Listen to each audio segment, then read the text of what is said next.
Quando o discípulo está pronto, o mestre se faz presente. Mas ele não chega te trazendo presentes em si. Ele chega te trazendo provas para que você se faça presente dentro de si e entre numa ordem iniciática.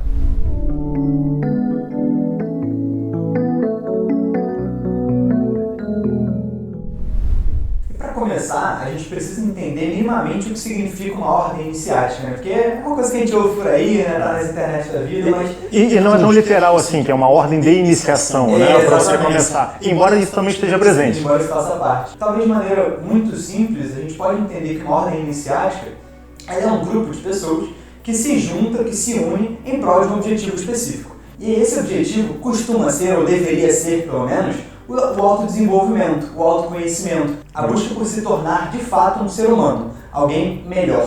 E aí, antes da gente explorar um pouco mais o que significa isso, o que significa ser um ser humano de fato, embora a gente aborde isso em outros vídeos, é importante que a gente entenda que as ordens, elas têm tipos diferentes, digamos assim. Existem as ordens abertas, onde qualquer um pode entrar, pode fazer parte, pode acessar os espaços que tem lá dentro e receber as informações e os conhecimentos que são difundidos lá também. Aí tem as ordens discretas, que a gente sabe que existe, como a maçonaria, como a Rosa Cruz, mas que nós de fora não temos acesso a tudo que acontece lá dentro. Algumas delas têm um espaço público, né? Tem estudos, tem palestras onde todo mundo pode participar, mas você precisa de fato se vincular, se iniciar a essas ordens para que você possa receber outros ensinamentos. E existem as ordens secretas, que a gente nem faz ideia que existe, que a gente só vai saber se alguém chega até nós, se alguém convida, se alguém chama a gente para fazer parte delas. Historicamente, essas ordens secretas, elas eram mais, vamos dizer assim... Mais secretas. Mais secretas. Historicamente, obviamente, quando a gente vai pensar mais lá no período da Idade Média, né? Antiguidade também, mas mais no período da Idade Média, existiam muitas ordens secretas de fato, onde, assim... Você até ouvia falar que elas existiam, mas você não tinha como comprovar, você não tinha certeza se elas existiam onde era, nada disso. E existe um motivo muito plausível para isso, porque existia uma cassação muito forte a tudo aquilo que era considerado herético, né? E uma escola onde você desenvolve a potencialidade do ser humano, né? A potencialidade do sagrado, do divino dentro do ser humano, com certeza seria considerada uma prática herética dentro do contexto medieval. Como assim as pessoas vão pensar a realidade que a gente está, né? Exato, né? Então, no momento de alienação, né, como assim eu vou permitir que a pessoa se autodesenvolva, né? E te falar que não é uma coisa excludente, que é exclusiva do período medieval. Não é. Hoje em dia a gente tem muita... Infelizmente não é. Já as sociedades iniciáticas discretas, as sociedades discretas, elas eram mais comuns no período antigo e elas são comuns também no período atual. Embora a gente não possa dizer que elas são iguais, porque existia uma diferenciação muito grande de fato, né? As escolas iniciáticas, as ordens iniciáticas do período antigo, né, da antiguidade, elas eram mais fechadas do que elas são hoje em dia. Elas não aceitavam qualquer pessoa, elas não iam deixar, eu tenho dinheiro, eu vou pagar, eu vou entrar. Não era um clube, né? Não era aquele clubinho do final de semana, né? Era uma parada realmente mais velada. E tinha um motivo para ser, né? Embora cada uma fosse ter a sua peculiaridade, aqui não vale abordar o motivo da escola tal fazer isso. E é importante também, um detalhe que eu não falei antes, mas é importante. Essas escolas, elas existiam no mundo todo. Não necessariamente em todos os países, mas elas vão existir em todos os lugares, né? Então você vai ter essas escolas na Grécia, você vai ter essas escolas no Oriente, você vai ter essas escolas na África. Então você vai ter essas escolas, essas ordens em vários lugares. E elas eram um pouco mais veladas, mas não por um sentido de exclusivismo, do tipo, não, só quem é parceiro, só quem é fechamento, eu fui criado com aquele maluco ali, então ele a gente deixa entrar, entendeu? Esse aí cresceu comigo, esse aí toma uma birita comigo ali no final de semana. Não era uma questão de tipo elitismo, era uma questão de, primeiro, autopreservação, porque mesmo em qualquer período da nossa história, inclusive atualmente, você, dependendo do que você professa, você vai ser caçado, porque vão ter pessoas que não vão concordar com você, e ter pessoas que discordam é ok. O problema é que vão ter pessoas que não vão concordar e que vão ser intolerantes. Então que sim, de uma certa forma elas vão caçar, elas vão querer encontrar qualquer brecha que você dê, e essa brecha pode ser uma fala, uma palavra, uma coisa que fora de contexto vai gerar um certo estranhamento, e a gente sabe, infelizmente, isso acontece muito hoje em dia, né? Por isso que as fake news são tão propagadas. A gente simplesmente acredita em coisas que nos contam porque sim, utilizando qualquer viés aleatório, sem nenhuma comprovação de fato. Não, fulano disse isso, meu Deus, caramba, tipo, você não sabe se ele foi dito de verdade, se aquilo foi dito de verdade, você não sabe em que contexto foi dito, mas você já pega aquilo, não, é verdade dessa forma, e já toma aquilo de maneira literal. Então, qualquer coisinha poderia ser uma brecha para ataque. Então, era uma forma de autopreservação. Mas não era apenas de autopreservação, mas também de proteção dos outros. Porque nem todo mundo está preparado para ouvir determinadas coisas. Nem todo mundo está preparado para receber determinados conhecimentos. Ah, mas isso é opinião, isso é elitismo. Não, isso é uma questão racional. Eu não vou dar uma faca para uma criança de 2 anos e falar para ela, vai lá cortar legumes, sabe? Ah, a ferramenta é útil, mas será que aquela criança tem maturidade emocional e cognitiva para utilizar aquela ferramenta? Então, é pensar muito também, se eu estou trabalhando uma ferramenta, quem tem condições de ter acesso àquela ferramenta naquele momento? Quem não tem, eu tenho que afastar. Não porque eu não gosto daquela pessoa, mas para que aquela pessoa não tenha a chance de fazer mal a ela e aos outros com aquela ferramenta que eu estou oferecendo. O processo iniciático e o processo de se descobrir, ele funciona como uma escada. Você passou por isso no colégio quando você começou a aprender sobre matemática. Você aprendeu que existe o 1, o 2 e o 3. E aquilo era uma verdade absoluta para você naquele momento. Aí chegou um determinado momento que você aprendeu que existe o menos 1, que existe o menos 2, que existe o menos 3. Aí você, uou! A minha mente aumentou.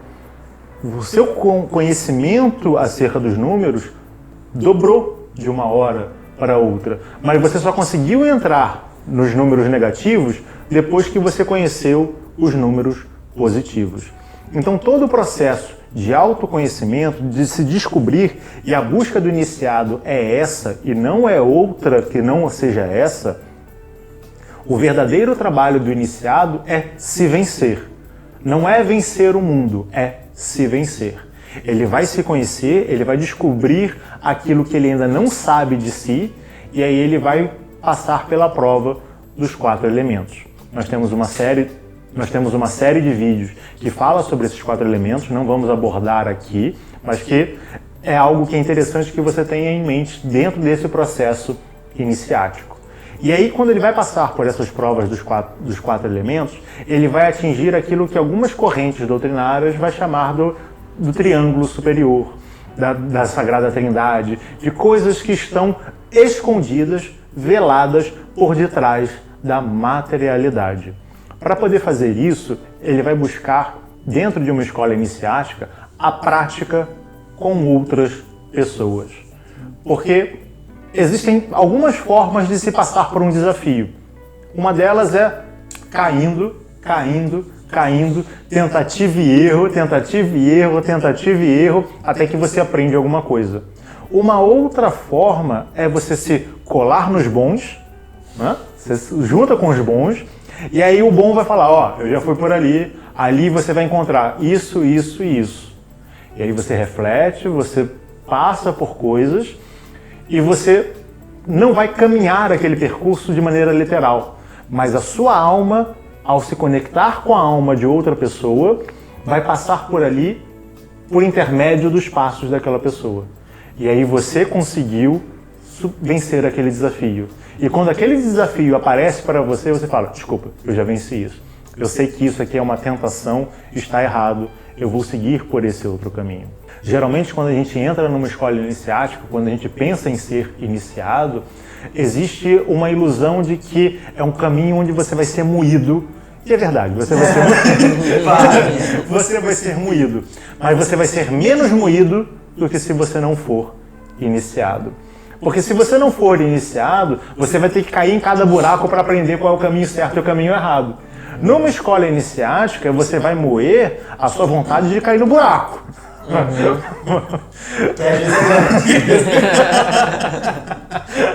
Que é aquela coisa assim, não, eu preciso errar umas 4, 5, 6 vezes para saber se é um erro mesmo, né? Só uma vez vou dizer que é errado. Cair de cabeça, cair. Experimentar todas as maneiras de cair naquele buraco para esgotar as possibilidades. Então parece ser um caminho que muitas das vezes é um caminho de sofrimento, mas na verdade não é. É um caminho de alegria. É um caminho onde ele vai te permitir, a médio e longo prazo, sofrer menos do que você sofreria. Às vezes você vai sofrer um pouquinho mais no início, porque você vai ter que olhar para você e você não quer olhar para você. É claro que numa escola iniciática verdadeira, a gente vai ter ferramentas e vai ter pessoas que vão te ajudar nesse processo. Mas não significa, nos tempos modernos, que esses processos e essa ajuda esteja fechada nessas escolas.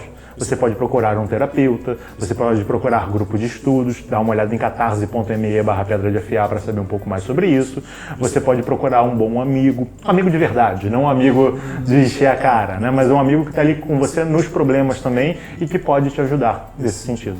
E aí, acho que uma das coisas que talvez já tenha ficado claras, mas que é bom que a gente pontue uma vez mais, é que é óbvio que existem inúmeros desafios ao longo do seu processo de iniciação, assim como existe caso você não esteja numa escola iniciática, numa ordem iniciática, mas talvez uma das coisas que seja até simples, mas que a gente precisa ter em mente, é que a gente tem que aliar várias coisas diferentes, né? Então, é claro que alguns de nós têm algumas características mais desenvolvidas do que outras. Então, algumas pessoas são mais de botar a mão na massa, são mais emotivas, são mais voltadas para o que é o dia a dia, para o que é a prática. Outras pessoas são mais apegadas a conhecimentos, a desenvolvimento intelectual e etc. E quando a gente entra para uma ordem dessa, a gente precisa alinhar todos esses lados. Então eu preciso, a cada conhecimento novo, a cada desenvolvimento intelectual novo, entender como aquilo me auxilia a ser uma pessoa melhor. Então antigamente, né, a gente dizia que o sarrafo era muito mais alto, porque você tinha que saber várias línguas, você estudava filosofia, ciência, etc. E aí sim você levava isso para o mundo. Hoje em dia a gente não tem tanto mais isso, mas a gente pode ter. O conhecimento ele é sim muito importante, desde que eu entenda que ele não serve só para ficar ali na minha prateleira e para mostrar para as outras pessoas que eu sei muitas coisas, mas para que a cada conhecimento novo, como eu disse anteriormente, eu me torne uma pessoa melhor e eu torne o ambiente onde eu estou um lugar melhor, para que tudo isso seja ferramenta de transformação, de modificação, inclusive da sociedade. Não só daquele ambiente que eu estou vivendo ali, não só da ordem iniciática, não só daquele espaço específico, mas das vidas que a gente tem para fora dali e da vida pública como um todo. A gente precisa pensar nos problemas que estão ao nosso redor, no macro também, para que a gente modifique isso, para que a gente crie um lugar melhor para as pessoas que virão. Um iniciado, ele vem, em última instância, ou em primeiro lugar, para modificar o cenário global, para modificar o cenário onde ele está inserido. E para isso, a gente precisa ser exemplo e a gente precisa pensar nos problemas que estão ao nosso redor o tempo inteiro. Uma ordem iniciática ela tem que ser um ponto de luz, né? Mas essa luz não pode ficar retida dentro da ordem, né? Essa luz precisa ser levada para fora nos momentos certos. E é interessante, pode estar se perguntando, e como é que eu faço para entrar numa escola iniciática, né, atualmente, né, aqui no Brasil, 2000, né? Como é que eu faço para fazer isso século XXI? Então, assim, na verdade é muito simples. O João já citou exemplos aqui de Rosa Cruz, maçonaria. Existem várias outras, tá? Essas foram apenas algumas que a gente citou. Existem várias outras que você pode pesquisar e tudo mais. E simplesmente se colocar à disposição. Ir lá, né? Conhecer. Que, como o Paulo falou no início, né? Quando o discípulo está pronto, o mestre aparece. Mas o discípulo tem que estar pronto e tem que mostrar que quer, né? Só que o mais importante, e isso foi muito bem pontuado pelo João e pelo Paulo, é entender o que está te levando até lá. Porque muitas das vezes, e isso não apenas para uma ordem iniciática, mas para tudo na vida, para você entrar numa religião, ou num clube, ou muitas vezes você vai para isso porque você quer um escape da sua vida. Ou seja, você quer fugir da sua realidade, a sua realidade é uma realidade que você julga ruim, você não gosta dela, e você fala, cara, eu preciso de ter momentos de férias, eu preciso ter momentos onde eu abstraia tudo isso, esqueça da minha vida. Então eu vou para uma religião, eu vou para um clube, eu vou para uma ordem iniciática. Não é esse o caminho, não é o objetivo você procurar, você pode fazer tudo isso, você pode ir para todos esses lugares, mas não com a intenção de fuga, não com a intenção de escape, porque acho que depois de tudo que a gente falou aqui fica bem claro. Você não entra para uma escola iniciática para fugir da sua vida. Você entra para uma escola iniciática justamente para encarar a sua vida. Então, assim, se você vai com essa intenção de fugir, talvez você esteja indo para o lugar errado. E talvez ali você acabe se tomando um susto. Aí que você vai falar, caraca, eu vim pra fugir da minha realidade, você tá jogando a realidade na minha cara de uma forma muito pior do que era antes.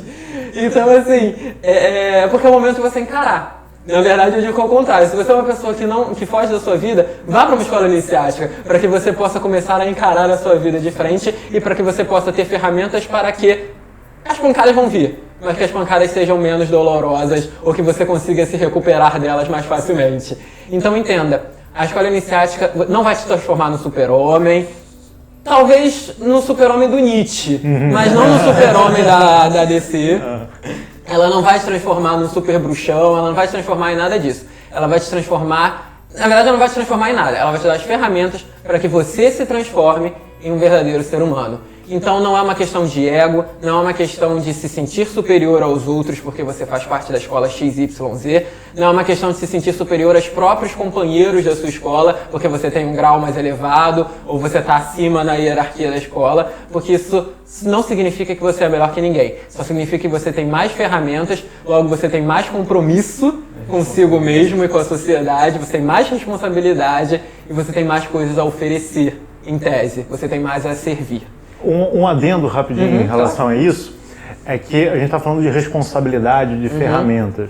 Aí você vai falar, mas eu não quero responsabilidades, então eu não vou me iniciar. Meu filho, se você já chegou a um determinado ponto onde você pensou nisso, você já tem na sua consciência responsabilidade. Então já está batendo ali. Então não adianta você fugir, porque você vai cair nos buracos e a sua consciência, porque ainda não está preparada, vai falar, pois é, responsabilidade. E aí você vai viver fugindo da responsabilidade e só vai tomar pancada. Só vai tomar pancada.